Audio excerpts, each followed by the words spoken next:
What's up, everybody? Welcome back to Said What I Said with Talin. I'm so excited to be back with you guys, and today we have a very special episode. She's a body acceptance activist and a content creator from a small town, and someone who uses her platform to shed light on lipedema awareness, a condition that so many people live with but don't hear nearly enough about. This conversation is about taking up space, unlearning shame, spreading awareness, and saying things people are often scared to say out loud. So today's guest, everyone, please welcome Miss Carmen Rene. Oh my gosh, what an intro. That was great. Thank you so much. Thank you. I'm excited to be here. I'm so excited to have you. Just to give you guys a little bit of like a backstory how Carmen and I met.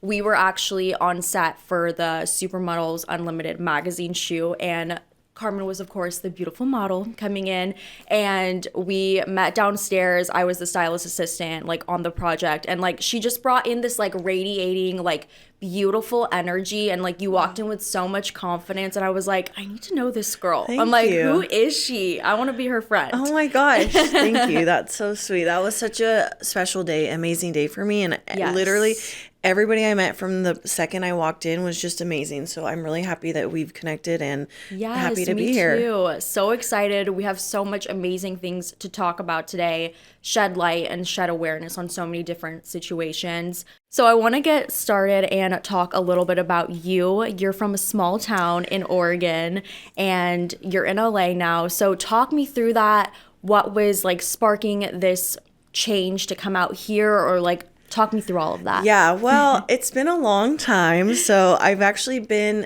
came out to LA when I was 18. I did grow up in a very, very small town, but I just kind of always knew that I needed to get out and explore. I love where I grew up.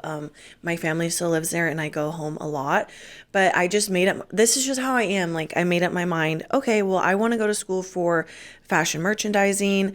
So I'm going to find a school and I'm going to go. Like, yeah, that's the plan. You know what I mean? And that was the plan. I applied. Luckily, I got in. I got a scholarship, and I moved from my little tiny 3,000 people town, to Burbank in 2006. Wow. Okay. Yeah, so oh my gosh. Now everybody knows my age. But yeah. And then I went through college and I did study. I have a degree in fashion marketing, a bachelor's degree. And I thought that I wanted to get in the fashion world and become a buyer, fashion merchandiser, but I got really into events, and so I switched gears a little bit. I worked in hospitality for years, and then eventually I got super burnt out on corporate, and I'm like, I kind of just got fed up, honestly, on everybody thinking that I was like some alien source of confidence that was so rare, and I just began to understand it shouldn't be this rare. You know what I mean? I shouldn't be some anomaly existing in this body with so much confidence. Everybody should have this confidence. Yeah. And so that's really was my motivation to get into the work that I'm doing now. Yeah.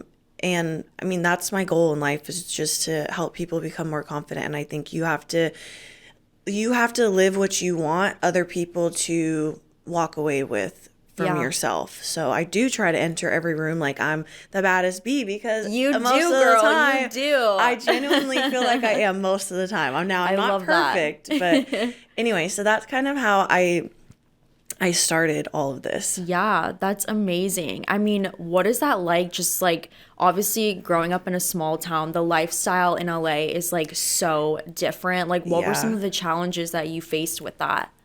I think everything was a challenge, if I'm being honest. How I grew up, I've always existed in this body. I've never been small.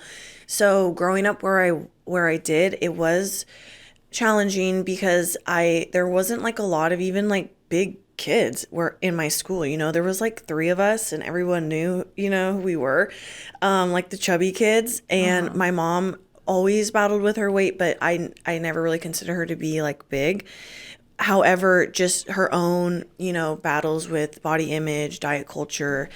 I was in Weight Watchers with my mom when I was in 6th grade. Wow. Okay. So my relationship with my body and dieting has always been very complicated.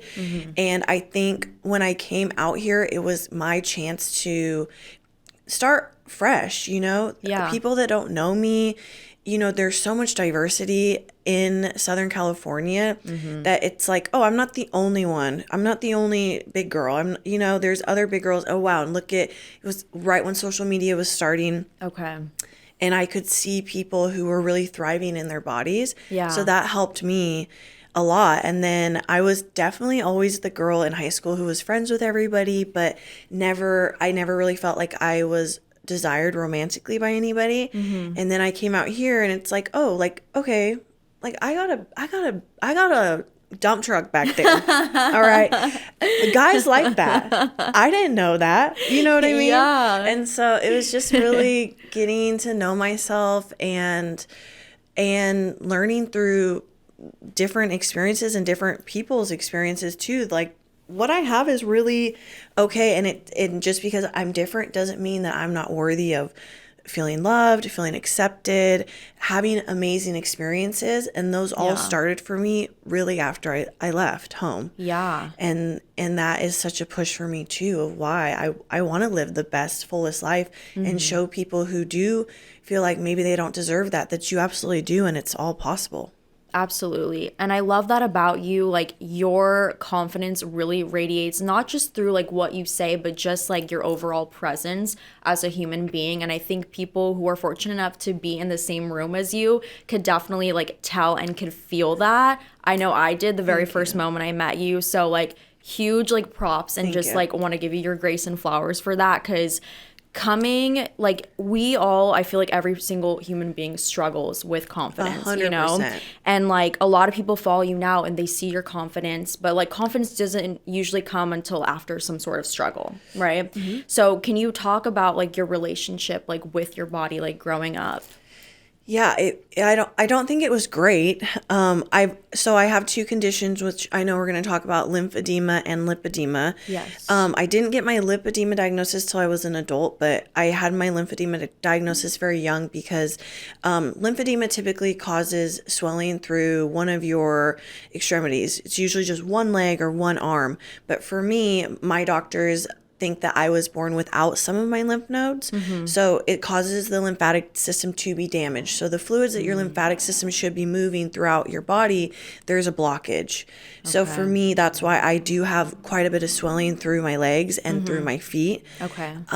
So that was challenging for me. It was challenging, I think, for my parents as well. My mom was a surgical nurse for 38 years, so she was pretty much on top of it. Yeah. But even like trying to find shoes for me because of the swelling was hard.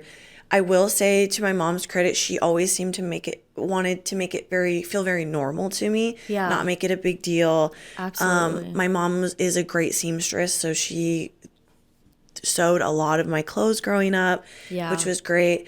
But I always knew that I was different at the end of the day. You know what I mean? Like you go to your friend's house, like I can't borrow anything. You know, it's like, oh shoot, well, let me see if my dad has a pair of, you know, that's what it was. So like you can't help but know that you're different. And all of my friends were thin and tall, and so it was hard. My sister was a great athlete, tall, long legs, like, and so I do think I really struggled to know, but I always knew that I was pretty. I always knew that I was pretty. I always liked looking at myself, which was funny.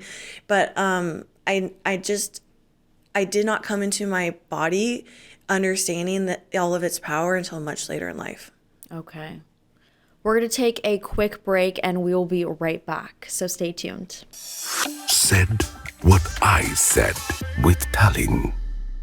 Welcome back to Said What I Said with Talin. We're going to continue our conversation today with Carmen Rene. So Carmen, I'll let you finish continuing what we were talking about. Yeah. So I think, you know, you said earlier that people don't really come into their confidence. It usually happens because some life event or something has caused it. I think for me, it was just my whole life. And I remember having this aha moment in my early 20s. And I said, I've literally spent my whole life at odds with my body. You know, I've been dieting since I can remember. I've been always told by somebody that something's wrong with me. I need to be smaller. I need to wear different clothes. I need to, you know, fix something about myself. And it's like, I'm in my early 20s, spent all this time hating my body. Where has it really got me? Right. Nowhere. So it's like, why would I not try loving it instead? And that was the mind shift for me. Yeah. And so ever since then, it is something that I actively work on. And I'm in my late 30s. It's a journey. I don't think there is a destination when it comes to body acceptance. I think that you do your best to travel down a path that is loving and graceful for yourself. But it's not like every single day I wake up and I'm like, you got it all together. Your body is tea. Like, there are days where I struggle, but I know that making small mindset shifts, I really try hard not to speak negatively about my body, like, at all. Yeah. I don't criticize it in the mirror anymore. That's a big thing for me. Like, when I look in the mirror, I mentally tell myself something good about my body, and that it seems silly and it seems small, but for a lot of women, they cannot get in the mirror and say something good about themselves. So true. And that is heartbreaking to me. Yeah. So I always say, like, just start small, you don't have to be naked in the mirror to start with. You can be close and say something kind about yourself. And it's just little things like, we're talking about 12 years probably that I've been doing this. Yeah. So now that's my habit. The habit is not to look and see something bad. It's to look and see something beautiful. No, absolutely. I feel like we're so used to being so hard on ourselves, and like just in like the society that we live in, and like just being women in general, it's so hard, and no one will really ever understand that. Yeah. And so we put so much pressure on ourselves. So it is hard for people to like find and come to that realization of like learning to love and accept ourselves for who we are, and that what we are is beautiful and great enough, and we don't need to feel like we have to like do this or that to like be whatever type of person it is that society wants us to be. And that's what it is, because we don't have enough people and voices telling us to do anything different. We open our eyes and we're instantly met with a society telling us everything that's wrong with us. Right. We don't instantly open our eyes and be told how amazing we are, how powerful our bodies are, that they woke us up and took us to our workout, that they birthed your family, that you know what I mean? I'm sorry, but women are strong as hell. Like, you have kids and you take care of your kids, you work full time, you come home. Your body allows you to do all of those things, and it doesn't get enough credit. No, for sure. But we also have a society that benefits off of all of our insecurities. We have entire industries who are making billions of dollars because of our insecurities. So it's up to us to change that rhetoric, because they're not going to. That's their bread and butter. Our insecurities are buying millionaires and billionaires their 10th it's fueling home. Their commission pockets. So I think that voices like mine and so many others, I always want to be the voice that's working for somebody who wants to do something better with their lives, I guess. Absolutely. But was there like a moment that you realized like the issue like wasn't your body, it was just kind of like the messaging around it? I'm not sure if it was a moment. I think it was just finally understanding that a lot of this isn't my fault. And I think that's such a misconception too with people who exist in larger bodies, that this is what we choose and that our lifestyles are unhealthy. That makes my brain like want to explode out of my head, because it's so frustrating. And I'm constantly, I feel like, in a battle with internet trolls, and I'm like, do I need to prove my health to them? No. But do I want to? Kind of, because it really irritates me that you think that everybody who exists in a larger body are just unhealthy slobs. Yeah. So I teeter between the line of wanting to prove it and understanding that I don't need to prove my health to be respected as a human. You know what I mean? Absolutely. Like, we do not need to prove anything to be treated with basic decency. And so that's kind of where I toggle between. So I will say though that something that has always been important to me is the people that I have in my life. Like even when I did start dating, which was much later on, I just knew from the get-go that I needed somebody who made me feel better than that I could even make myself feel. Like I needed someone who was going to feed into my confidence and not take away from that. I've witnessed it. I've just seen and heard horror stories of partners demeaning their significant others, especially when it comes to weight and body. And I knew from a young age I wasn't going to tolerate that. Yeah. And I will say I think that is the best decision I've ever made. And I think that it shaped my confidence greatly. Absolutely. So I think if young women are watching this, that is such a big piece of advice for me. Like, you do not need to tolerate anybody who does not make you feel like you are the most beautiful queen that has ever entered their lives. And I talk to women a lot about this online, about insecurities that they have about being intimate with people. And I always say the same thing. If this person does not make you feel like it's such a privilege for you to even be in an intimate space with them, then they're not the right person. Because at the end of the day, I can guarantee you, a man is not worried about your stomach rolls or, your breasts that have made friends with gravity at this point. Like, they don't care. Mm-hmm. It is a privilege to be in your presence, especially in those intimate settings. Absolutely. So I think choosing partners throughout my life who have contributed to making me feel like that has made such a difference. Yeah. And I think that it's important that you hold yourself to that standard. Are my standards where they should be with everything when it comes to men? Absolutely not. But do I feel like a goddess every time I'm with them? Yeah, yes. Absolutely. And as we should be. Baby steps.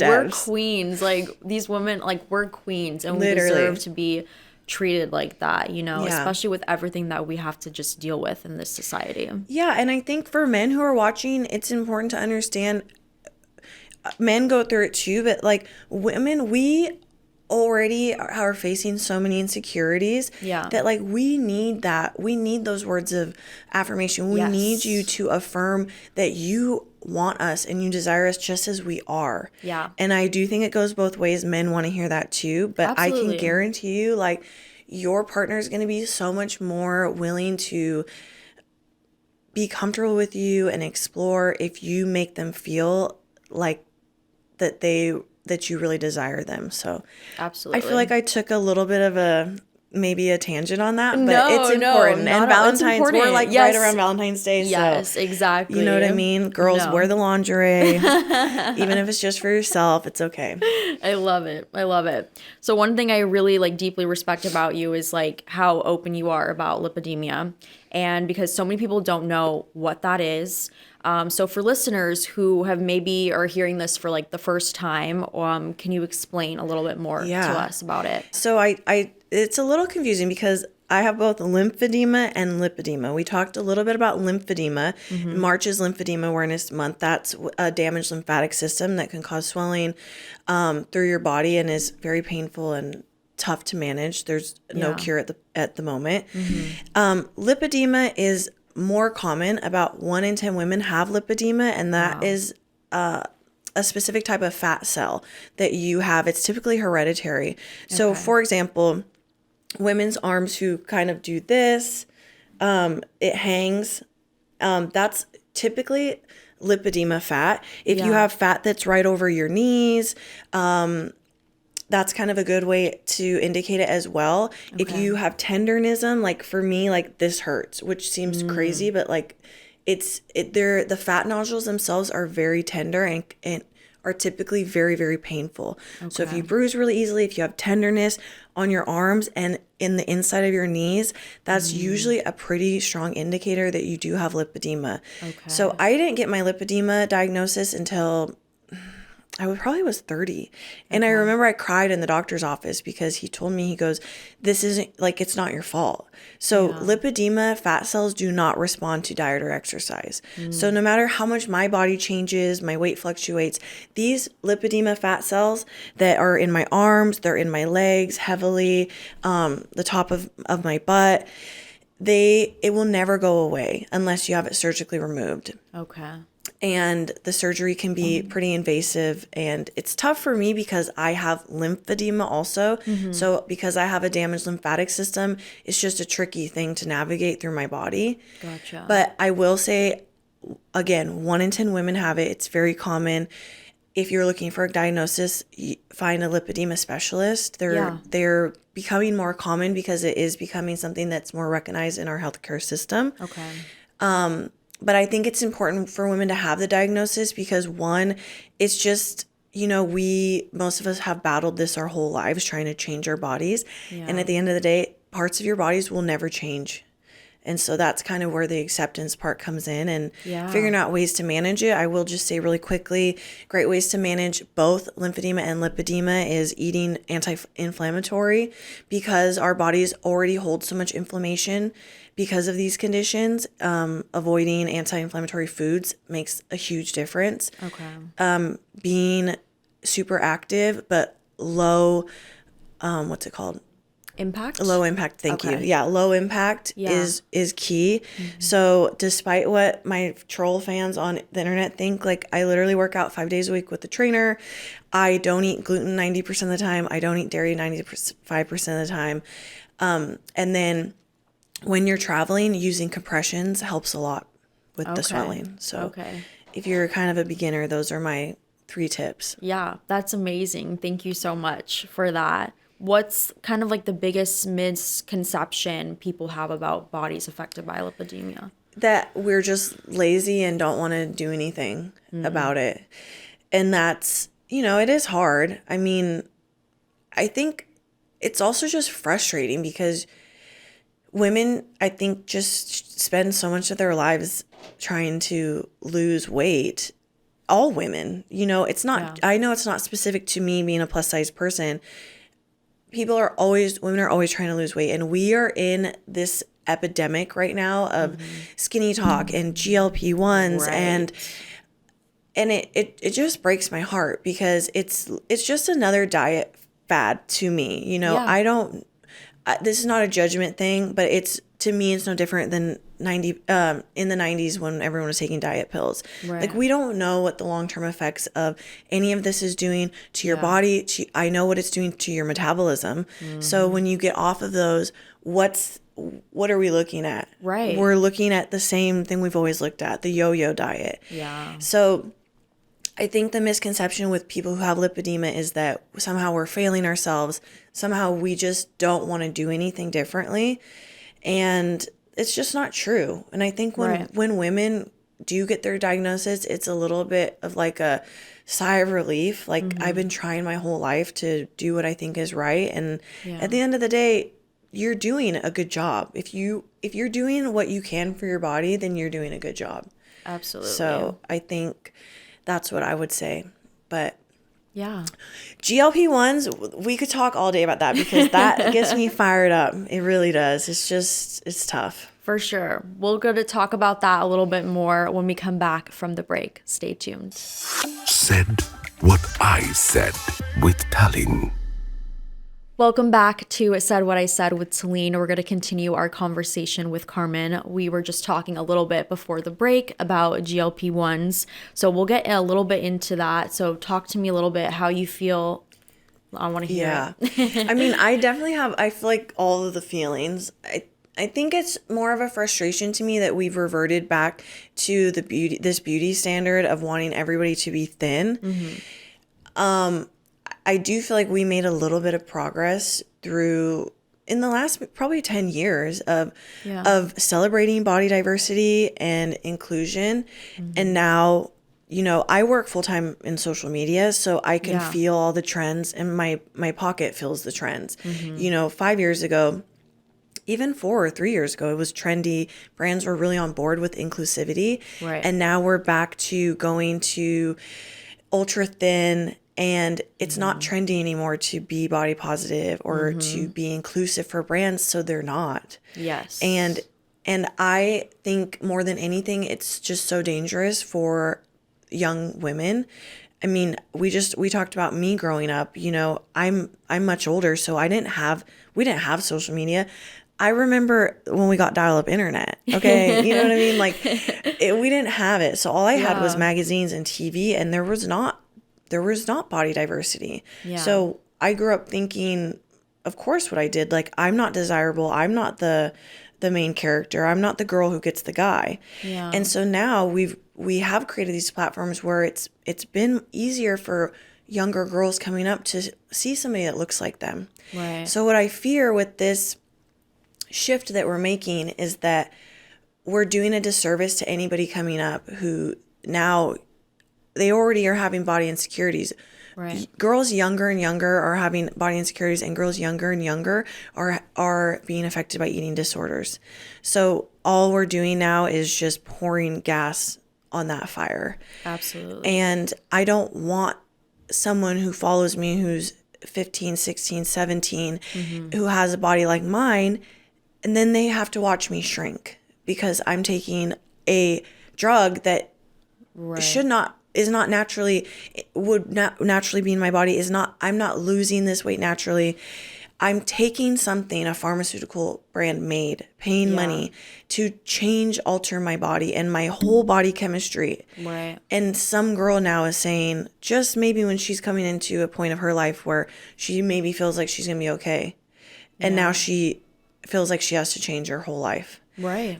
That, really I hate that. Yeah. And I know people do what they need to. I understand the health aspect of it. Of course I do. And I have goals for my own health, and I'm constantly trying to make it easier for my legs and my own body. Yeah. But doing that and changing completely our whole bodies. Yeah. Because the industry now is telling us, the beauty standard is now telling us that we need to be thin again. Right. It just, I don't know. It makes me angry, and it makes me very sad. No, 100%. Like, I agree with everything you're saying. And it's just like, it is really like sad to see like that people just kind of like now they jump to this like idea or whatever of like, I need to look like this, I need to look like this, because like there's so many like painted narratives like out there now, like for people to look and be like, oh, like I can be like her, but then they kind of lose sight then after that of like who they are, and like what we talked about earlier, like learning to accept who we are and be okay with that. And we're stamping the health stamp on it, and that just really pisses me off. Yeah, because it's not healthy for a lot of people. No, you know, I'm sorry, but you're meaning to tell me Serena Williams, one of the greatest athletes of our time, maybe of ever, who has always been extremely active, has worked with trainers, chefs, you are telling me that woman's not healthy? She wasn't healthy 40 pounds ago? Right. I don't buy that. I just don't. Yeah. I just got all my blood work back yesterday for my nutritionist, and if I were to hand you my blood work, you would tell me this woman is healthy. If you were to, if I were to go to the doctor for my physical, besides the number on the scale, you would tell me this woman is healthy. Exactly. So it's just hard, and it makes me sad. I have a young person who's very close to me who has been in and out of eating disorders since she was 13 years old. Oh my gosh. In and out of eating disorder treatment centers since she was 13 years old. Wow. Oh. You know what I mean? Yeah. And it's because this is what she's seeing. Yeah.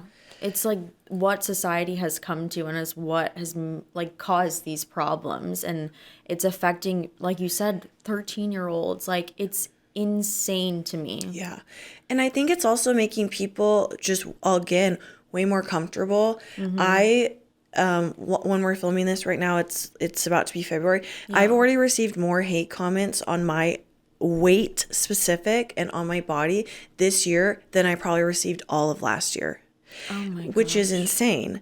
And I do have a thick skin, but at some point it is hard. And I would be lying if I didn't say like it doesn't get to me sometimes. The GLP-1, it looks tempting sometimes. Right. You know what I mean? I'm only human. And I also work in an industry that there's just not a lot of me there. Yeah. I love my management team. I'm the only plus size influencer. I go to a lot of events where I'm the only plus size influencer there. Yeah.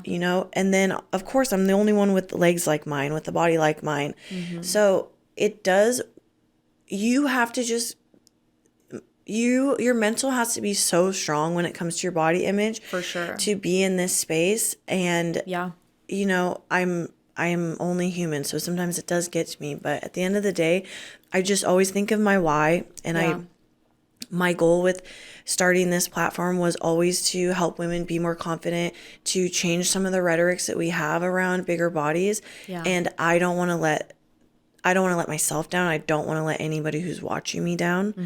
Whatever I choose to do with my body, I can guarantee you I will never be telling you to do that or flaunting it in your face. You know what I mean? Absolutely. You're always like giving a real and genuine response to your supporters and to people who look up to you online, which I admire so much about you. How do you balance that vulnerability without feeling like you owe people like access to your pain? That's a really good question. And that's really hard. Yeah. I think I really struggle with that because in the last year, I've worked on trying to find some type of balance, but I think I don't always succeed. Yeah. I think I want to share everything. But I remember when I went through my first breakup with my long-term boyfriend, we were together for 12 years and he was so much a part of my page. Yeah. And that was when it happened, I was like, okay, wow, like I'm definitely not ready to be sharing what's going on. And so that was the first time that I really had to, okay, Carmen, like this is your job. Yeah. Like you got to show up. You got to be who you are, who you are on this platform. And then you share when you're ready. So that kind of helped me. But it's really challenging because I like being vulnerable. I share a lot about my mental health struggles. I share obviously a lot about body image. But you have to have something for yourself always. Yeah. I mean, we all walk into jobs, whatever they are, and we have to leave stuff at the door. So, absolutely. Yeah. For sure. What does body acceptance mean to you, especially compared to body positivity? Yeah. So body acceptance to me is just giving yourself grace and understanding that your body is always going to be changing. It's not like, oh, I accept my body and I love it and that's it. No, right. Body acceptance is my body is not the same body I had 5 years ago. Yeah. Even 2 years ago. Right. So how do I just continue on this journey of trying to feel my best, do my best, but meeting my body wherever it's at? And I think that's what body acceptance is. And I keep saying we all have goals for ourselves. And I don't ever want to discourage people from having those, whether they're right. fitness goals or you want to run a marathon. Yeah. But where your body's at today and the body that you woke up in, you got to meet her with love and compassion and grace. Absolutely. Because that's the same body you got to wake up to tomorrow and next week and next month. And she might be changing. I'm sorry, like as women, our hormones change so many times through the month. Like we maybe get 1.5 solid weeks where something's not happening. Yeah. So, we just have to, that's what acceptance is to me. Like I'm rocking with you at every stage. Yeah. And I love you and I appreciate you and I can see everything that you do for me. Yeah. I love that you say that. Like body acceptance, we really do have to just appreciate and love this body that God has given us and that we're so fortunate to have, and just be willing to give ourselves that love and that grace, like those flowers that we deserve, So, and I will say really quickly, the body positive movement has been so I feel like taken and used for marketing purposes, but the body acceptance movement was actually created for marginalized bodies specifically, Black and brown bodies, disabled bodies, plus size bodies. And it was created to be a space where they felt included and they felt safe. And what we've done is just taken that like as a trend or a fad. And I feel like we've kind of stripped it down to something so simple, but it's not. It's supposed to be a space where people can feel included and not judged. So Absolutely. We're going to take a quick break and we'll be right back. So stay tuned. Said what I said with Talin. Welcome back to Said What I Said with Talin. We're going to continue our conversation with Carmen. So I want to talk about you've built a strong online community and not just followers, but just people who feel seen. How do you approach content creation knowing your words can really impact someone's self-image? carefully. And like I feel like anybody who's a content creator, like you're always just like thinking like, okay, what's next? Like what's gonna really resonate? You know what I mean? Absolutely. So I think I just go about it trying to share something that's going to maybe just brighten somebody's day, even if not everything I share is like super prophetic. I wish it was, but that's not the right word. Prolific. Yeah. And I wish it was, but sometimes it's just a positive space. Yeah. And I do like that. I want you to come to my page and smile and you know what I mean? Yeah. I don't know. So I will say my page has changed a lot. I used to be a lot more naked. Like I used to think body positivity and body acceptance, like I just got to show my body. Yeah. So now it's like, how do I incorporate day-to-day life, but also make it messaging resonate with women who need to read it?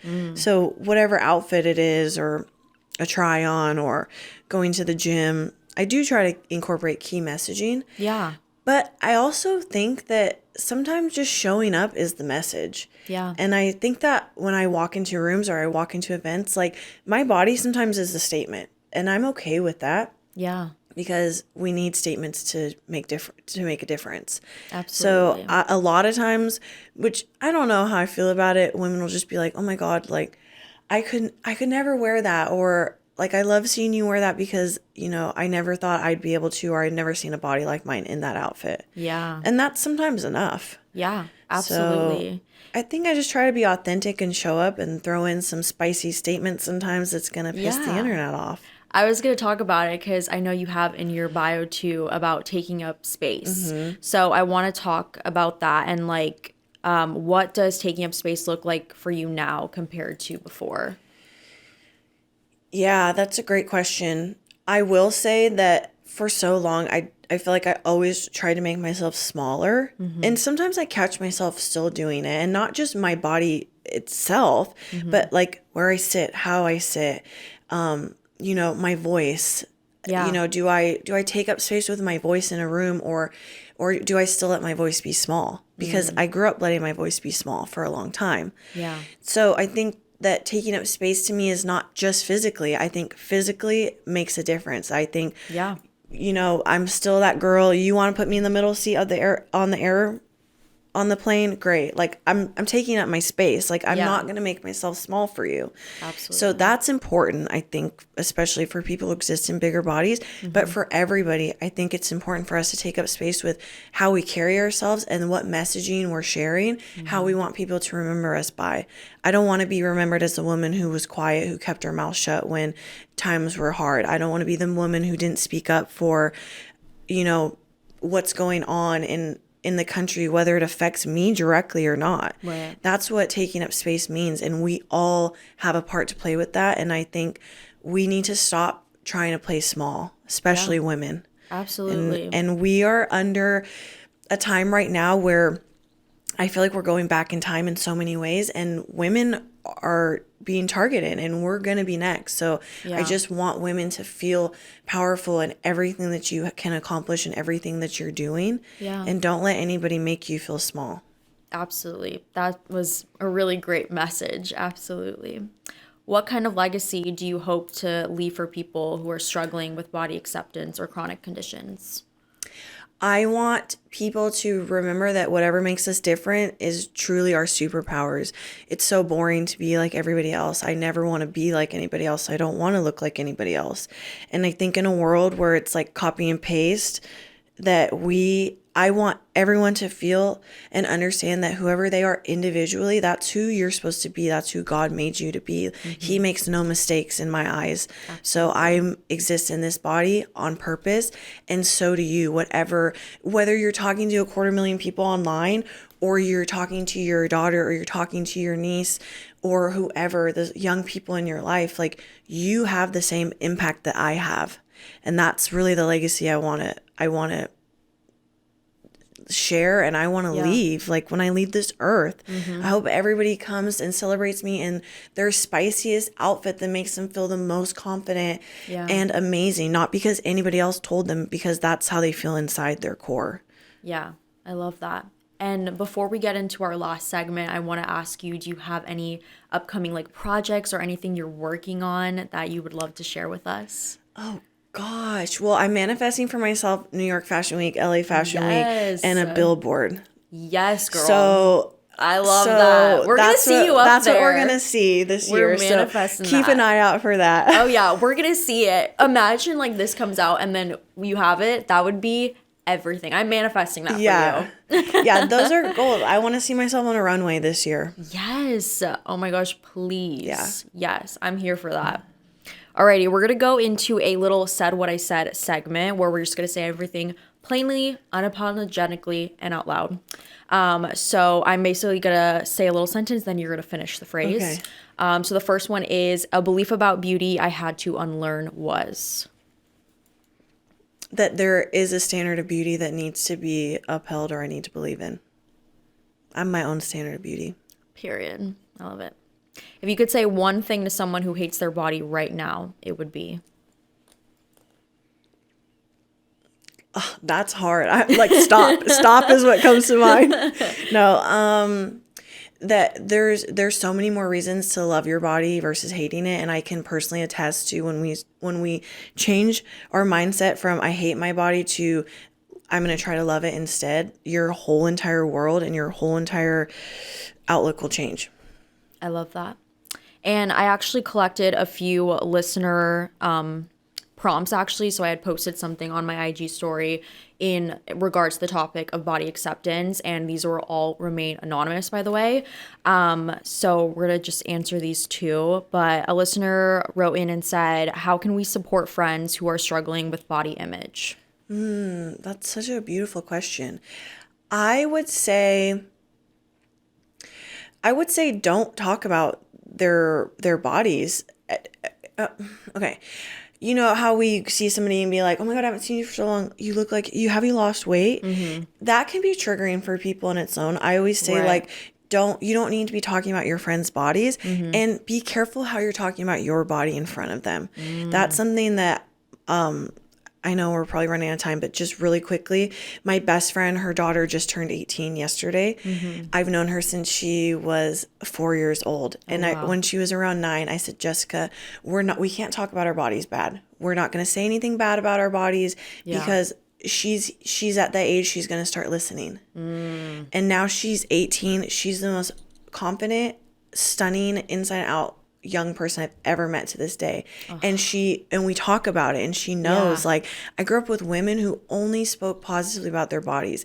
So I think if you have people in your life who are struggling, like the more positivity you feed into your own body, they see that. That's how we started today. You said you walked into this room and it's like this confidence is, contagious almost. Yes. We can do that same with how we speak about our bodies. Absolutely. Like the positivity, like being surrounded by that, like has a huge impact on our lives and our everyday like thinking and the process and of if everything. We had friends, we all have friends who think like us and make this pact together. Yes. Her mom and her sister, my two best friends. Yeah. And we say all the time, like, we're really some confident, badass chicks. And it's because we feed that into each other. Absolutely. The second one was, I'm currently struggling with my body image and want to learn how to accept myself. But with all the outside noise, it feels almost impossible. What are some tips you have to move past the outside noise? Unfollow any account or anybody who makes you who triggers that in you, because I think so much is tied to social media. Find people who make you feel empowered, and practice the couple little tips I talked about earlier. Speaking positively about yourself every single day, reshifting, I feel fat today. No, I don't. You know what? Maybe I'm going to start my period, Right. and then saying something nice to yourself in the mirror every day. Like, start small, and I promise it will make a difference. Absolutely. I'm definitely going to take those words of advice for myself as well. So thank you so, so much. Today, is there anything that you have on your mind right now that you want to talk about or speak about? I just want to say quickly, just given the state with what's happening right now in our country, that I think it'd be a disservice not to just speak on immigration, like especially sitting here in downtown LA, like a city that was literally built by immigrants and is so much just run and beautiful because of immigrants. So if you haven't already, I just urge everybody to call your state reps, call your senators, and I am a huge proponent, like, defund ICE at this point, because what's happening is just not okay. Thank you for that. Yeah, I we really had to get that. I don't think that we can we're so blessed to be here and be moving about our lives like nothing's going on, but for sure, that's just not the case for so many. So no, absolutely. Thank you for taking time to like spread that awareness. And I think like with us having such large platforms, it is really important for us to shed light wherever we can. Anybody who's doing any type of activist work, I think that it's important that you learn that activism does not stop with your own cause. You know what I mean? Absolutely. Like we really have to advocate for everybody who doesn't have a voice. Well said. Well said. Carmen, thank you again for coming on today. This was such an amazing conversation, and I hope that we can open this up and get attention to other people out there, that these are conversations that are needed to be had, and it's important, and we need to shed light and awareness anywhere that we can with having the platforms that we do. So make sure you guys follow Carmen. She's Eat the Cakes too. I love that, by the way. Eat the cake too. I love cake. Okay. We're not conforming to any boxes. Love it. Yeah. Yes. So make sure you guys follow Carmen to keep up with everything and continue to give her support. But thank you guys for watching. This has been Said What I Said with Talin. And until next time, bye.